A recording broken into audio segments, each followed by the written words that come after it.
mana ọ danụkwa m ihe kwuru maka ndị nche vigilante a sị ka a nakọrọ egbe ụlọ afọ ife na-eme na Naịjirịa na security bụ the greatest problem na Naịjirịa. O nwere nke Anambra steeti gọọmenti nwetara dosia security ebe a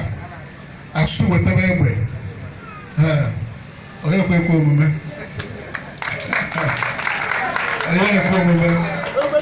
anyị na-eji ebe anyị na-aba ga-eje maka ibe anwa anyị ji ukwu mana ekwuo ya ọ daba ọ na-afụ ya na ebe okwu na-agaba ọnụ anyị ewepụta ya ebe anwa ekwesịrị iwepụta ya jụọ aba ọ nke a na-egbusi mmadụ ekwere unu njikwata ka unu tụọ ka gbagbuo anyị n'ime ụlọ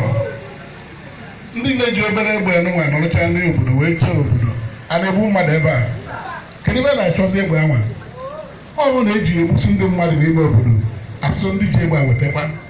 mana ebe ọ na-eji echekwa obodo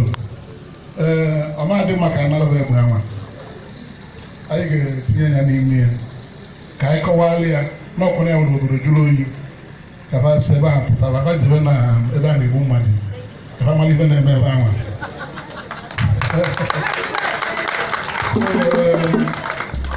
I'm not going to go all just to congratulate my